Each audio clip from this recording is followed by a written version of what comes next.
Everyone, welcome back my psychology channel. तो आज की इस वीडियो में हम लोग पढ़ेंगे sensory system eyes and year. तो इसमें भी सबसे पहले हम लोग पढ़ेंगे आई एनाटॉमी, आँखों की संरचना कैसे होती है। ये देखिए, ऐसी होती है हमारी कुछ आँखों की संरचना। तो चलिए इसी के बारे में हम लोग डिटेल में पढ़ाई करते हैं। संवेदी प्रणाली के अंतर्गत दो अत्यंत महत्वपूर्ण अंग सम्मिलित होते हैं, आँख तथा कान, जिसके द्वारा प्राणी संसार को देखता है तथा सुनता है। तो संवेदी प्रणाली क्या होता है? तो पर्यावरण से जो कुछ भी हम लोग देखते हैं, सुनते हैं, सीखते हैं, ये सारा इन्फॉर्मेशन को हम लोग कहाँ भेजते हैं? ब्रेन में देखते हैं। उसके बाद फिर हम रिएक्ट करते हैं, तो वो एक प्रणाली, एक प्रोसेस बन जाता है। इसे ही हम संवेदी प्रणाली कहते हैं। तो इसी के अंतर्गत दो महत्वपूर्ण अंग होते हैं, कौन कौन? आँख तथा कान। तो सबसे पहले हम लोग विजन, दृष्टि के बारे में पढ़ाई करते हैं। विजन क्या है? प्राणी आँखों के द्वारा ही प्रत्येक वस्तु का प्रत्यक्षीकरण करता है।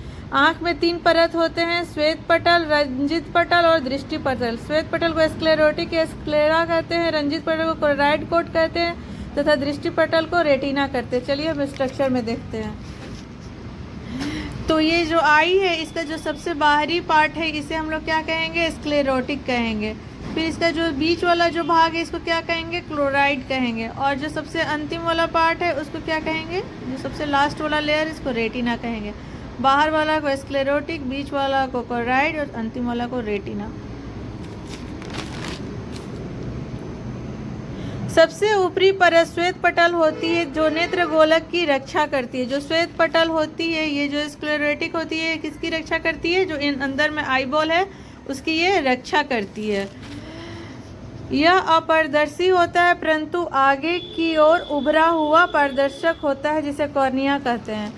ये सबसे बाहरी भाग है स्क्लेरोटिक, अपारदर्शी होता है, मतलब और इसका जो सबसे बाहरी भाग जो उभरा हुआ है, इसे क्या कहते हैं? उभरा हुआ भाग है ना, ये स्क्लेरोटिक का उभरा हुआ जो भाग है, इसे हम क्या कहते हैं? कॉर्निया कहते हैं। कॉर्निया के द्वारा सबसे पहले प्रकाश अंदर की ओर जाता है। क्यों अंदर की ओर जाता है? क्योंकि कॉर्निया ही सबसे बाहर होता है, उसी से कोई भी प्रकाश हमारा लेंस तक जाएगा। कॉर्निया के द्वारा सबसे पहले प्रकाश अंदर की ओर जाता है, जिसे कॉर्निया प्रकाश किरणों को फोकस करने का कार्य शुरू कर देती तथा लेंस दृष्टि पटल पर प्रकाश किरणों को फोकस करके कार्य को पूरा कर देता है। रंजित पटल। रंजित पटल नेत्र गोलक के बीच की परत होती है, जिसके अंदर अनेक रुधिर वाहिकाएं होती हैं, जो आँख के अन्य ऊतकों का पोषण करती हैं। रंजित पटल या मध्य पटल भी अपारदर्शी होती है, स्क्लेरोटिक भी अपारदर्शी होती है और ये भी अपारदर्शी होती है। ये और काली और भूरी झिल्ली के समान होती है। इसके कोशों में एक तत्व होता है, जिसे वर्णक तत्व कहते हैं, जिसे पिगमेंट। जैसे किसी का आँख का जो पिगमेंट होता है वो ग्रीन होता है, किसी का ब्लैक होता है, किसी का ब्राउन होता है, किसी का ब्लू होता है। तो अलग अलग कलर का होता है ये, जो नेत्र गोलक को पूर्णतः अंधकार में बना देते हैं, जिससे प्रकाश से नेत्रों में चकाचौंध उत्पन्न नहीं होता है, इन्हीं पिगमेंट के कारण। आँख के अंदर जो प्रकाश आता है, वह केवल कॉर्निया तथा लेंस के माध्यम से ही आता है। यहाँ से आगे की ओर पेशियों का एक समूह होता है, जिसे सिलियरी पेशी कहा जाता है।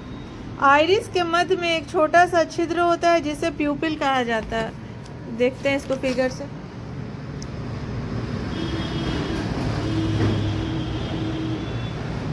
देखिए प्यूपिल कहाँ है? आइरिस के मध्य में प्यूपिल है ना, यहाँ आइरिस है। ये आँख का संरचना, इसको थोड़ा हम लोग इसी आँख को जूम करके यहाँ पर है, सेम ही है। तो आइरिस के मध्य में क्या होता है? प्यूपिल होता है।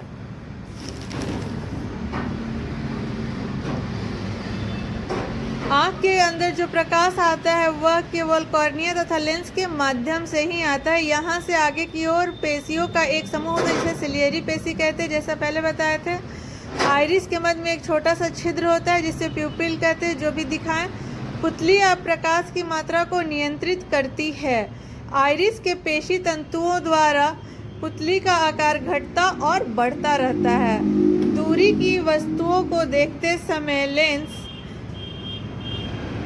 बड़ा हो जाता है और नज़दीक की वस्तु को देखते समय लेंस छोटा हो जाता है। ये हम लोग देखते होंगे, अगर हम लोग कुछ दूर का चीज़ देख रहे हैं, तो हमारा आँख का जो लेंस है, जो प्यूपिल है, वो क्या होगा? वो बढ़ जाएगा। उसको हम लोग फैला कर देखते हैं। बहुत दूर अगर देखना होता है तो आँख का जो लेंस है उसको हम लोग फैला कर देखते हैं। हर किसी में होता है, हर किसी के आँख में होता है।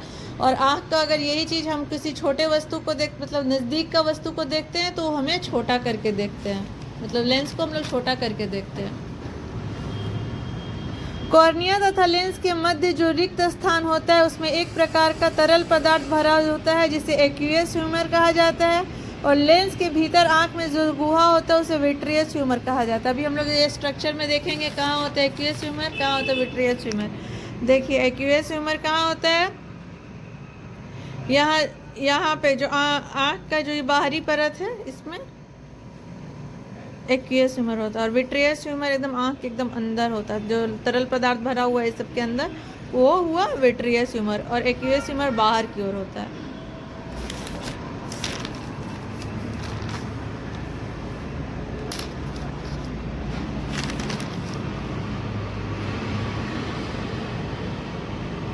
रोड्स तथा कोन्स, अब ये देखते हैं रोड्स तथा कोन्स क्या है। रोड्स तथा कोन्स दोनों दृष्टि स्नायु की सहायता से प्रकाश के प्रभाव को मस्तिष्क केंद्र तथा स्पष्टीकरण के लिए भेजते हैं। जिस स्थान पर प्रकाश के प्रभाव का स्पष्टीकरण होता है उसे येलो स्पॉट या फोबिया कहा जाता है। जब प्रकाश की किरणों इस बिंदु पर केंद्रित हो जाती है तो इमेज स्पष्ट हो जाता है, परंतु पीत बिंदु से आगे पीछे बनने वाली प्रतिमाएं धुंधली हो जाती है। ब्लाइंड, अब देखते हैं ब्लाइंड स्पॉट क्या है। ब्लाइंड स्पॉट दृष्टि पटल पर वह संवेदनशील स्थान है जहां पर रोड्स तथा कोन्स नहीं पाए जाते हैं। नेत्र गोलकों की रक्षा के लिए पलकें होती हैं, मतलब आईलिड्स होती है। ये जो पलक है, यहाँ जो पलक है ये किसकी रक्षा करती है, तो आईबॉल की रक्षा करती है।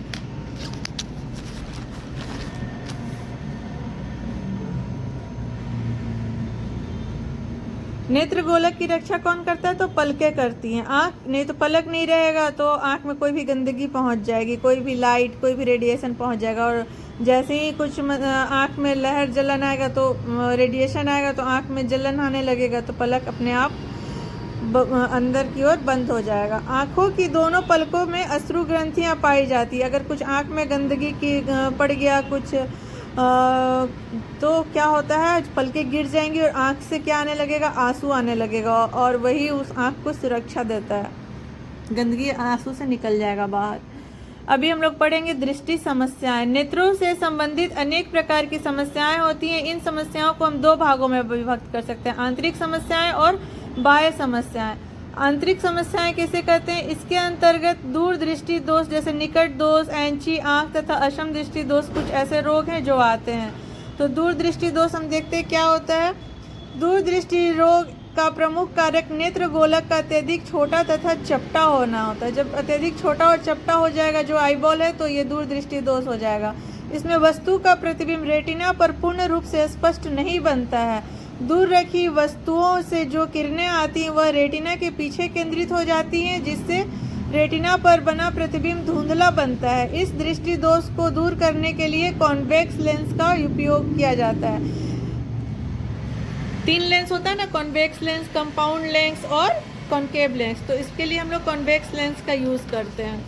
निकट दृष्टि दोष, श्वेत पटल पर अत्यधिक दबाव पड़ता है तो वह पीछे की ओर फैल जाती है, जिसके कारण नेत्र गोलक की आकृति में विकृति आ जाती है। दूर रखी वस्तुओं से आती हुई समानांतर किरणें अंतःपटल अर्थात रेटिना के पीछे ही केंद्रित हो जाती है तथा अंतःपटल पर बना प्रतिबिंब धुंधला हो जाता है। इसे ही निकट दृष्टि दोष कहा जाता है। इस दोष को दूर करने के लिए कॉन्केव लेंस का होना आवश्यक होता है।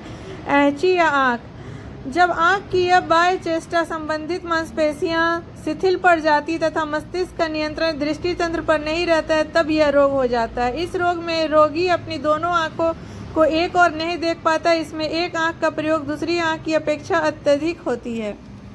अब हम लोग देखेंगे असम दृष्टि रोग। इस दृष्टि रोग में रेटिना पर बनने वाले प्रतिबिंब का कुछ भाग रेटिना के आगे तथा कुछ भाग रेटिना के पीछे बनता है। इस रोग के अंदर आँख का एक भाग दूर दृष्टि दोष से पीड़ित होता है तो दूसरी भाग निकट दृष्टि दोष से पीड़ित होता है। मतलब इसमें दूर दृष्टि रोग का भी प्रॉब्लम रहेगा और निकट दृष्टि रोग का भी प्रॉब्लम रहेगा, दोनों ही रहता है। इस रोग से पीड़ित रोगी को कंपाउंड लेंस का प्रयोग करना चाहिए। अब देखते हैं बाह्य समस्याएं क्या होता है। अब आंतरिक समस्याएं तो हम लोग पढ़ लिए। बाह्य रोगों या समस्याओं में आंखों का दुखना, आंख में खुजली, दुखता है, मोतियाबिंद, फुल्ली, गुहरे, रतौंधी आदि रोग को रख सकते हैं।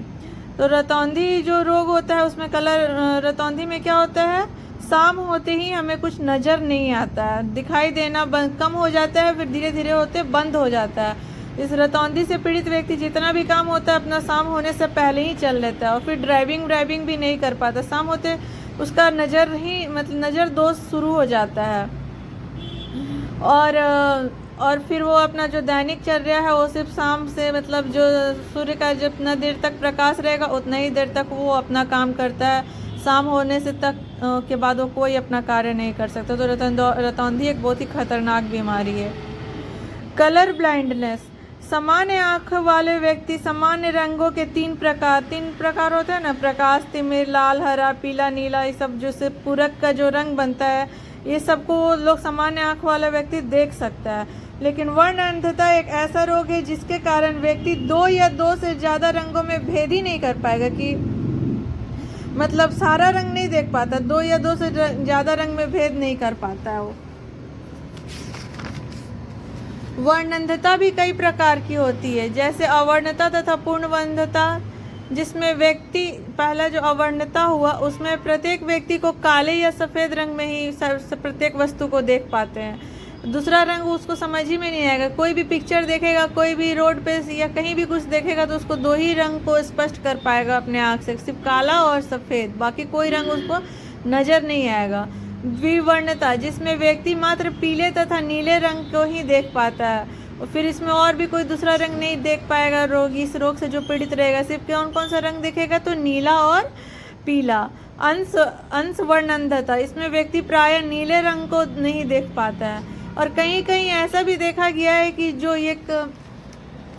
ये कलर ब्लाइंडनेस वाला जो प्रॉब्लम है ये एक एरिया, स्पेसिफिक एरिया में ये ज़्यादा पाया जाता है, ये हर जगह नहीं पाया जाता है। जैसे मान लीजिए कोई एक मोहल्ला है, कोई एक एरिया है, वहाँ कॉलोनी है, वहाँ के लोगों को कलर ब्लाइंडनेस पता नहीं क्यों बहुत ज़्यादा हो जाता है। ऐसे तो ये हेरिडिटिकल भी होता है, लेकिन ये एरिया पे भी डिपेंड करता है।